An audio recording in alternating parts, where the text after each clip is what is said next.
વિદ્યાર્થી મિત્રો, આપણે એક વધારેની થિયરી જોઈએ. બિંદુવત વિદ્યુતભારને કારણે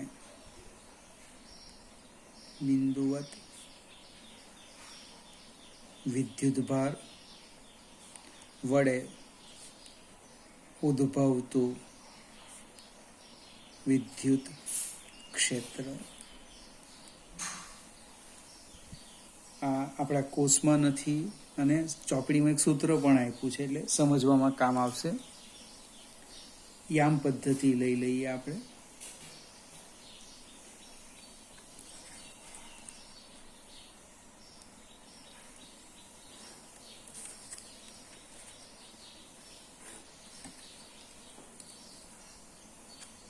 એક્સ, વાય, ઝેડ. હવે બિંદુવત વિદ્યુતભાર ધારો કે અહીંયા લઈ લઉં છું ક્યુ.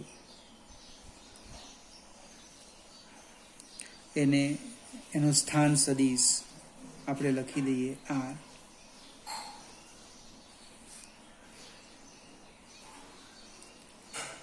ક્યુ વિદ્યુતભારને કારણે આ પી બિંદુ પાસે મારે વિદ્યુત ક્ષેત્ર શોધવું છે. એનો સ્થાન સદિશ હું લખી દેમ આરપી અથવા તો R0 લખી દઉં.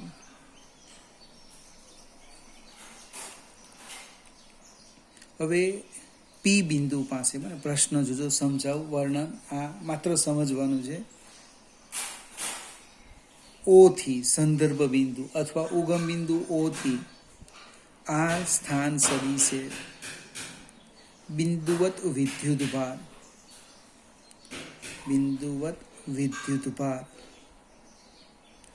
ક્યુ છે. ઓ થી આર સ્થાન સદિશે બિંદુવત વિદ્યુતભાર ક્યુ છે.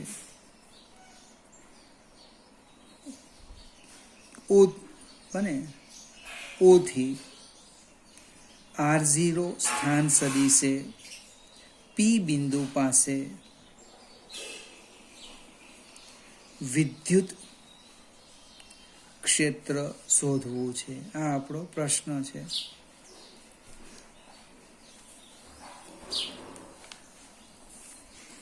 તો પી બિંદુ પાસે આપણે પરીક્ષણ વિદ્યુતભાર મૂકી દઈએ. પી બિંદુ પાસે પરીક્ષણ વિદ્યુતભાર Q0 મૂકો. તેની ઉપર લાગતું બળ એટલે F બરાબર K Q0 અપન. હવે સંજ્ઞા લખવાની છે અને સંજ્ઞા આપણે બળની લખેલી હતી ને, સદિશ સ્વરૂપ લખવું છે. એમની વચ્ચેનું અંતર અથવા આપણે Q1 Q2 લખી દઈએ તો વધારે ખ્યાલ આવશે. અને હું Q1 કેમ, R1 કેમ, અહીંયા Q2 લઈએ પરીક્ષણ વિભાગ અને R2 લઈએ. કોની પર બળ લાગે તો કે 2 પર એટલે 2. કોણ લગાડે? Q1, R21. એટલે અહીંયા લખવાના આપણે માનાંકમાં R12 હોલ સ્ક્વેર એકમ સદિશ R12. હું તમને સમજાવવા પ્રયત્ન કરું. સંજ્ઞા થોડી બદલી છે. ઓ થી R1 સ્થાન સદિશે Q1 વિદ્યુતભાર છે. ઓ થી R0 સ્થાન સદિશ R2 સ્થાન સદિશે પી બિંદુ પાસે વિદ્યુત ક્ષેત્ર શોધવું છે. એટલે પરીક્ષણ વિદ્યુતભાર 0 ની જગ્યાએ હમણાં મેં 2 લખ્યો છે, Q2 મૂક્યો છે. Q2 પર લાગતું બળ તો કે F21 કે Q0 અપન R12 એકમ સદિશ R12. ચોપડીની અંદર લખ્યું છે પી, સંજ્ઞા લખી છે પી. બને તમે જોશો તો અંદર સંજ્ઞા તમને પી જોવાની મળશે. 1 થી પી, 2 થી પી, આ રીતના લખ્યું છે. અહીંયા 2 થી પી, 1 થી પી, 2 થી પી, 3 થી પી, આ રીતે લખ્યું છે. હવે Q0 વડે ભાગી દેવ એટલે પી બિંદુ પાસેનું ક્ષેત્ર આવવાનું. ઈ બરાબર હું લખું છું F21 ડિવાઈડ બાય Q0. હવે આપણે થિયરીમાં આ નથી લખવાના, તો શું લખવાના તે જો. ઈ બરાબર કે Q1 અપાન R12 માનાંકમાં નો વર્ગ ઇન્ટુ એકમ સદિશ R12. આ તમારે યાદ રાખવાનું છે. ઈ બરાબર કે Q1 1 થી 2 ની દિશાનો સ્થાનાંતર સદિશનો વર્ગ છેદમાં 1 થી 2 ની દિશાનો એકમ સદિશ. હવે R12 કેવી રીતે લખાય તે સમજાવું. તો કે સદિશ R2 માઇનસ સદિશ R1. એકમ સદિશ આમ લખાય R12 બરાબર સ્થાનાંતર સદિશ ભાગ્યા એનું મૂલ્ય સદિશ R2 માઇનસ R1. જો બિંદુવત વિદ્યુતભાર Q1 ને આપણે ઉગમ બિંદુ પર લઈ લઈએ, ઉગમ બિંદુ પર, તો R1 ઇક્વલ ટુ 0 થાય. તો આખા સ્ટેપ બદલાઈ જશે. જો સદિશ ઈ બરાબર કે Q1, આ R1 0 એટલે R2 નો સ્ક્વેર, એકમ સદિશ, આ તો 0 થઈ જવાનું. આ રીતે થશે. એટલે કેટલાક મિત્રો શું લખે ખબર, આમ લખે ઈ બરાબર કે Q અપન R સ્ક્વેર એકમ સદિશ R. ફરીથી આપણા કોર્સમાં થિયરી નથી, માત્ર સમજવા માટે મેં તમને લખાવ્યું. હવે જે પ્રશ્ન છે તે સમજાવું કે વિદ્યુતભારના તંત્ર વડે, આપણો પ્રશ્ન છે વિદ્યુત ભારના તંત્ર વડે ઉદ્ભવતું વિદ્યુત ક્ષેત્ર. વિદ્યુતભારના તંત્ર વડે ઉદ્ભવતું વિદ્યુત ક્ષેત્ર, એ આપણો પ્રશ્ન છે.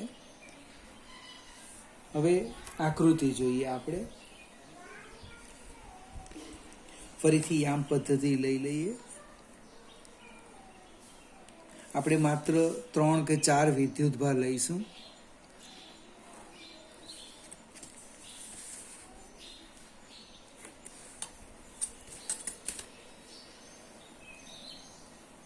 એક્સ અક્ષ, વાય અક્ષ, ઝેડ અક્ષ. એક વિદ્યુતભાર અહીંયા લઈ લો Q1, બીજો સપોઝ અહીંયા મૂકી દઉં Q2, ત્રીજો વિદ્યુતભાર અહીંયા લઈ લો Q3. હવે 3 એ 3 ના સ્થાન સદિશ હું લખી દેમ છું આ રીતે.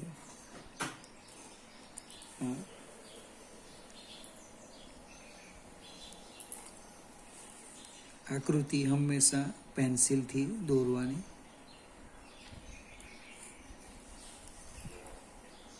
અને કહી દઉં R1, R2, R3. હવે પ્રશ્ન લઈ લઈએ કે કોઈક બિંદુ P લઈ લઈએ આપણે, કે P પાસે વિદ્યુત ક્ષેત્ર શોધવું છે. તો ધારો કે P બિંદુ ક્યાં છે, તો કે આ બિંદુ લઈ લઈએ. અહીં ખ્યાલ આવશે ને, આ મારું P બિંદુ, અહીંયા મારે ક્ષેત્ર શોધવું છે. તો આ ધન વિદ્યુત ભારને કારણે અહીંયા જે ક્ષેત્ર છે આ દિશામાં આવવાનું. અહીંયા લખો E1P, E1 લખીએ ખાલી. આને કારણે તમે જો, હું આ જે કલર બદલું છું, રેડ કલરથી બતાવું છું, આ E2 લખી દો. આને કારણે ચેક કરો, આમ બતાવી દો E3, અને આ આપણું છે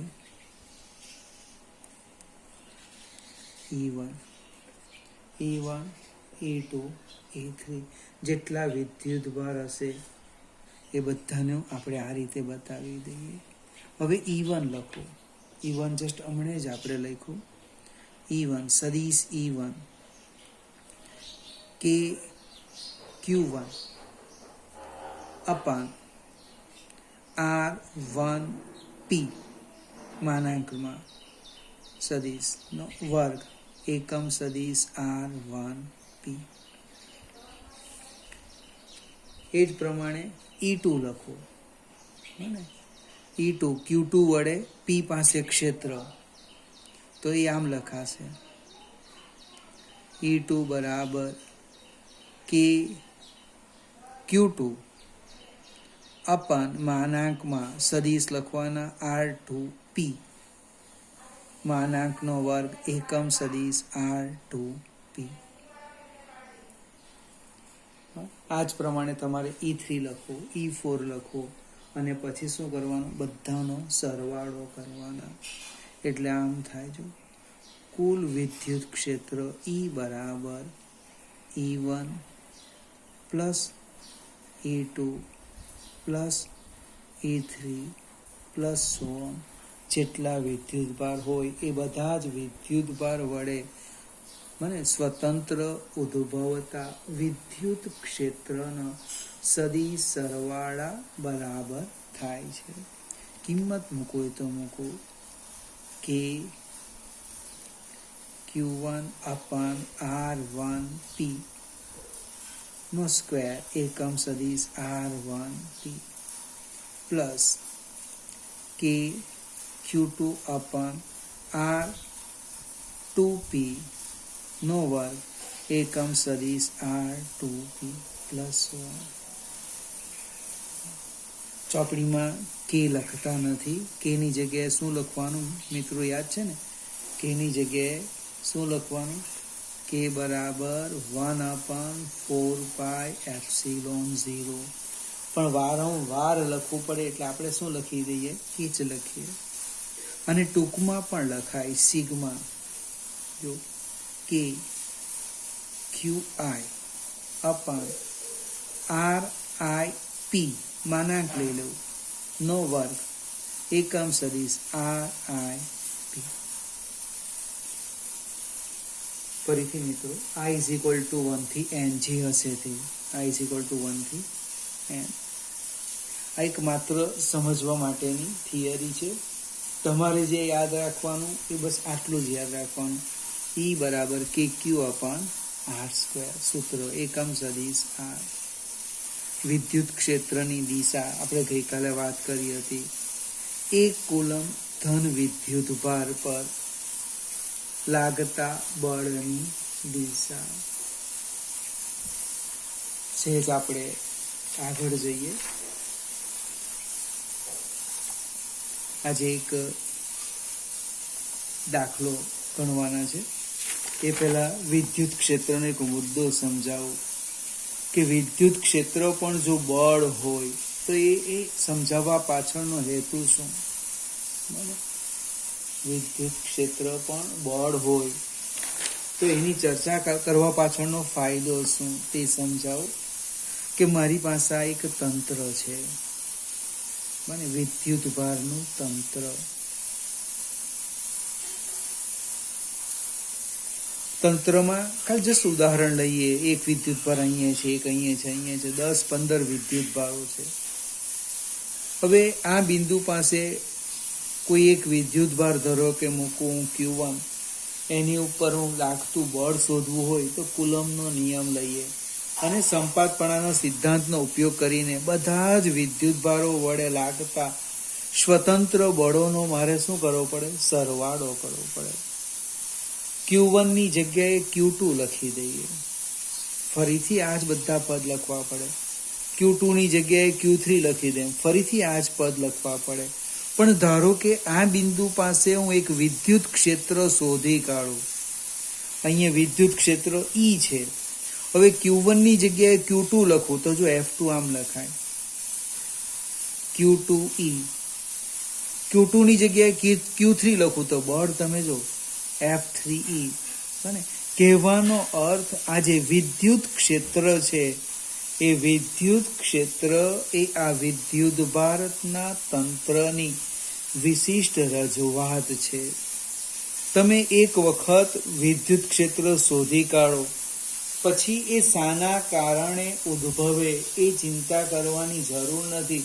તમે તે બિંદુ પાસે વિદ્યુત ભાર મૂકો તો એના ઉપર લાગતું બળ આપણે તરત શોધી કાઢવાના. F બરાબર QE. એ સતત છે, એ અસતત છે, એની અંદર 20 વિદ્યુત ભાર છે, 1 મોલ વિદ્યુત ભાર છે, જે હશે તે. બાકી સંપાતપણાનો જો સિદ્ધાંત લઈએ ને તમે થાકી જાઓ. F is equal to F12 plus F13. કેટલા પદ લખવાના? 10, 15, 20, 25. એની જગ્યાએ એક વખત ક્ષેત્ર શોધી કાઢો પછી તમે આની ચિંતા કરતા નથી. બસ બળ તરત લખી દો. F is equal to QE. એટલે આ જે વિદ્યુત ક્ષેત્ર છે એ વિદ્યુત ભારના તંત્રની શું કહેવાય? એક વિશેષ રજૂઆત કહેવાય છે. હવે આપણે ક્ષેત્ર ઉપર આધારિત નહીં પણ 2 એક્ઝામ્પલ છે એમાંનો આજે હું એક ગણાવું. 1.8 ઉદાહરણ 1.8. ઇલેક્ટ્રોન આટલા નિયમિત વિદ્યુત ક્ષેત્રમાં આટલું અંતરનું પતન પામે છે. ક્ષેત્રને ઉલટાવી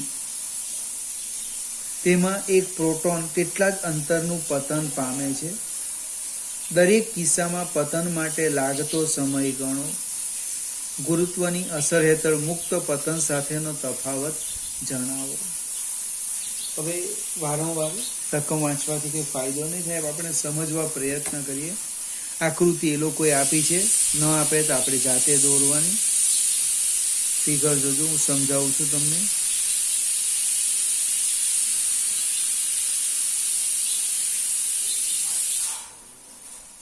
પહેલો જે કેસ છે એમાં ક્ષેત્રની દિશા સમજાવો.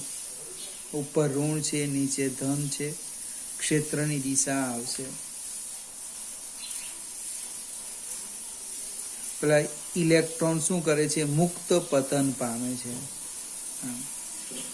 સ્થાનાંતર આપ્યું છે y બરાબર 1.5 સેન્ટીમીટર.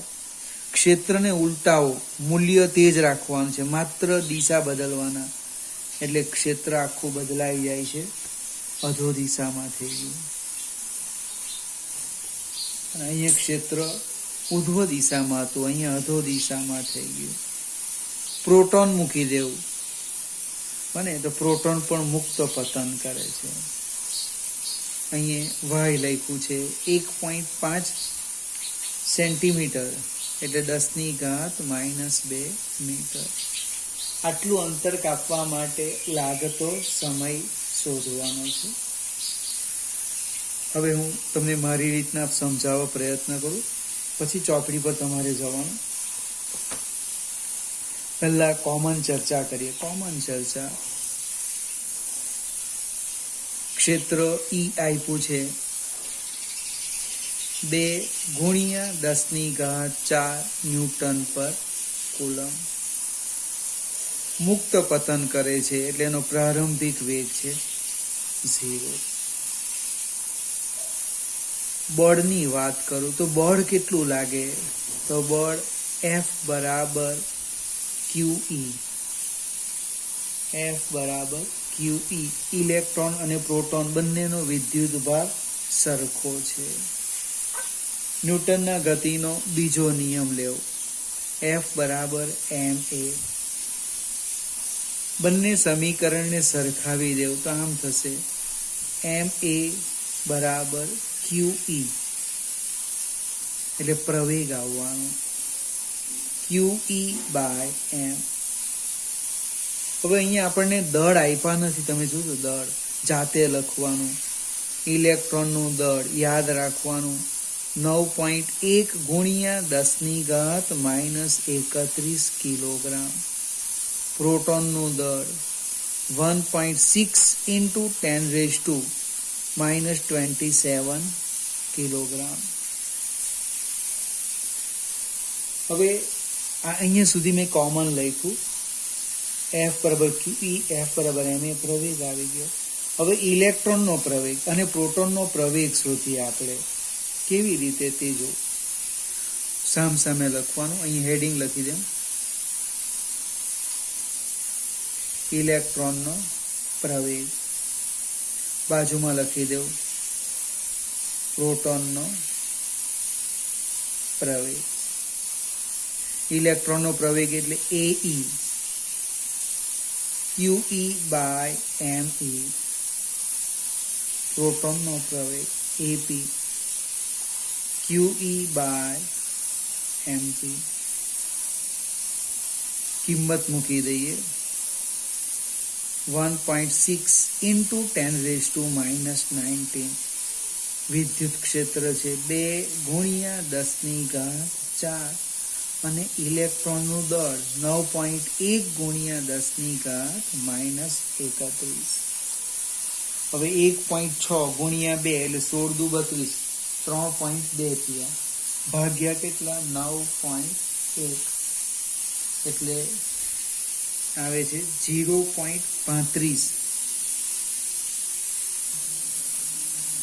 ગુણ્યા 10⁻−19 વત્તા 4 વત્તા 31. કેવી રીતે લખ્યા સમજાવો.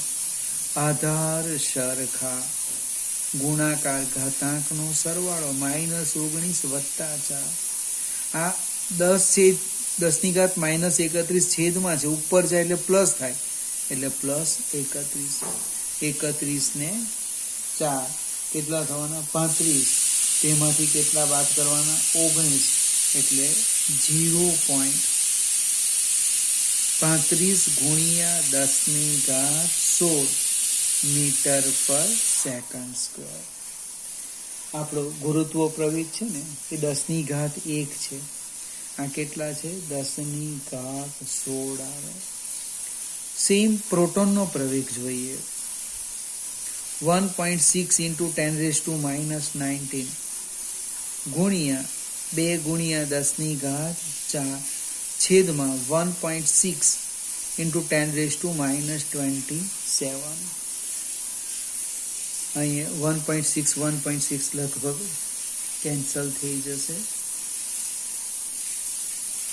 એટલે 2×10⁻−19 વત્તા 4 ઓછા વત્તા 27. 27 ને 4 31. 31 માંથી તમે 19 બાદ કરો એટલે 12 આવશે.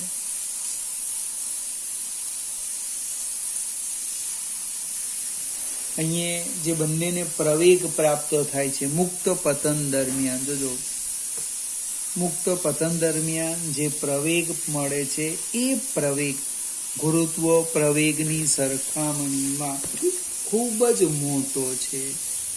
AE અને AP is greater than small g. Small g 10⁻1 છે. આ 10⁻16 અને 10⁻12 આવે છે. કહેવાનો અર્થ આ પ્રવેગની સરખામણીમાં તમે આને અવગણી શકો. હવે સમય શોધવાનો છે. સમય તો આપણી પાસે એક સૂત્ર છે, D બરાબર અંતરનું કોમન લખું છું. D બરાબર V0t પ્લસ 1/2 AT². મુક્ત પતન કરે છે એટલે પ્રારંભિક વેગ 0, એટલે કે D બરાબર 1/2 AT², એટલે કે T² twice D by A. તો જો એ શોધેલો હોય તો રવા દેવું, ન શોધે તો એની કિંમત મૂકવાની, QE by M. ખ્યાલ આવશે ને? આપણે એ શોધ્યો છે એટલે T બરાબર route twice D by A. હવે સામે લખો, આ કોમન ચર્ચા. અહીંયા બાજુમાં લખો ઇલેક્ટ્રોન, અહીંયા શબ્દ લખો પ્રોટોન. ઇલેક્ટ્રોન માટે લખો TE root twice D by AE. Proton માટે લખું TP twice D by AP. કિંમત મૂકી દઈએ. 2 ગુણ્યા 1.5 ગુણ્યા 10⁻², છેદમાં ઇલેક્ટ્રોન માટે 0.35 ગુણ્યા 10⁻16. હવે 1.5 ગુણ્યા 2 એટલે 3 થશે. 3 ભાગ્યા 0.35 એટલે 8.57. ઉતાવળ કરવી નહીં.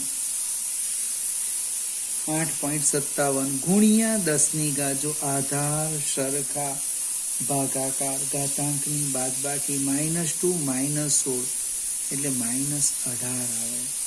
તમે શું લખવાના? 14 લખવાના. 16માંથી 2 બાદ કરવાના.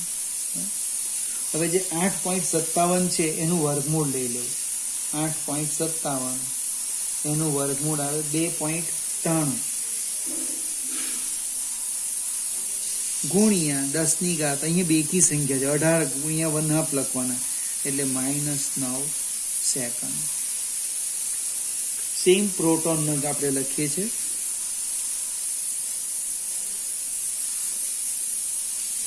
બે ગુણ્યા 1.5 સેન્ટીમીટર એટલે મીટરમાં -2, છેદમાં એનો પ્રવેગ છે 2 ગુણ્યા 10⁻12. આ 2 ને 2 લગભગ નીકળી જાય. 1.5 નું વર્ગમૂળ લઈ લો. 1.5 નું વર્ગમૂળ એ લગભગ આવે છે 1.2 ગુણ્યા, આપણે એક કામ કરો, પહેલા સ્ટેપ આ લખીએ. 1.5 ગુણ્યા 10⁻−2 -12 એટલે -14. 1.5 નું વર્ગમૂળ છે 1.2 × 10⁻⁻7 સેકન્ડ. વિદ્યાર્થી મિત્રો, લગભગ આગળ એક આવું જ ઉદાહરણ જોઈએ. બંને પર લાગતા બળનું મૂલ્ય એક સરખું QE, પણ બંનેનો દળ અલગ અલગ હોવાથી પ્રવેગ કેવો મળે? જુદો જુદો મળે. એટલે સમાન અંતર જો કાપવું હોય તો ઇલેક્ટ્રોનને ઓછો સમય જોઈએ, પ્રોટોનને વધારે જોઈએ. તમે ચેક કરો, TE is less than TP. આ માઇનસ છે, માઇનસ લીટીમાં આવી ગયેલું, કદાચ ન પણ દેખાય, માઇનસ છે. આ -7 છે.